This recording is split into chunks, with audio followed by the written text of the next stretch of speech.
আসসালামু আলাইকুম ভাই। ভাই আসসালামু আলাইকুম। ওয়ালাইকুম আসসালাম। ভাই আপনার নাম কি? আমার নাম হলে কামাল হোসেন। কামাল হোসেন। জি। আপনি তো এই সিংজুরি দোকান করেন না? আমি সিন্ধুরে চার দোকান করি। চার দোকান করেন। শুনছি গেছে বছর বলে আপনি বিরাট এক গজার মারছিলেন। একটা গজার মারছিলাম বুঝছেন ভাই। হ্যাঁ। গজারটা মনে করেন আমি দোকানে আমার বসে রয়েছি, গজারটা দেখে বলে এই বাসান ধরে আসতেছে আমার ভাই। কয় কেজি হবে? মোটামুটি আনুমানিক কেজি দেড়েক হবে। আপনার গজারটা কি দাঁত ছিল না দাঁতে নাই?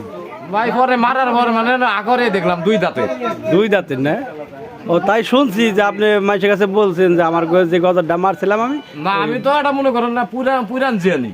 পুরান জিয়ানি না? খুব আর এটাও লাগে না মাছের গতরে। ও তাই গজার মারলেন কেমনি আপনি? মারছিলাম ভুলে বলে রাখছে দাঁত চাল দেন এক চাল। দাঁত ছিল কিন্তু আমরা কোনোদিন শুনি নাই যে গজার দাঁতে। না দুই দাঁতে রয়েছিল। দুই দাঁতের না? দুই দাঁতে। ও ধন্যবাদ ভাই। তাহলে যে আপনারা তো দেখছিলেন না?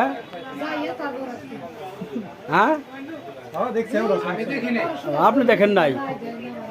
আপনারা দেখছিলেন না গজারটা? আমরা একটু দেখছিলাম, বেশি দেখিনি। একটু দেখছিলেন না? কি খাইছিল নাকি? না মাথায় ঢুকছিলাম। কি বললেন ভাই? গজারটা কি যে মারলো, গজারটা কি খাইছিল না কি করছিল? ও আচ্ছা জিজ্ঞেস করে দেখি তাহলে। আচ্ছা ভাই, ওই যে এদের কাছে জিজ্ঞেস করলাম ভাই গজার মারছিল কিন্তু গজার খাইছে কিনা এটা একটু জিজ্ঞেস করেন। গজারটা কি আপনি খাইছিলেন রান্না না খান নাই? না ভাই গজারটা মারছিলাম ঠিকই, মনে করেন দাঁত চাল দিয়ে খাইছিলাম না। ও দাঁত ছিল দিয়ে ডরে খান নাই না? ধরে এখানে মনে মনে দুই দাঁতে রয়েছে না, আবার আমার পেটে চার দাঁতে রয়। ও ঠিক আছে ভাই, ধন্যবাদ আপনাকে। শালা হইলো একটা হটা। হ্যাঁ শালা হইলো একটা হটা।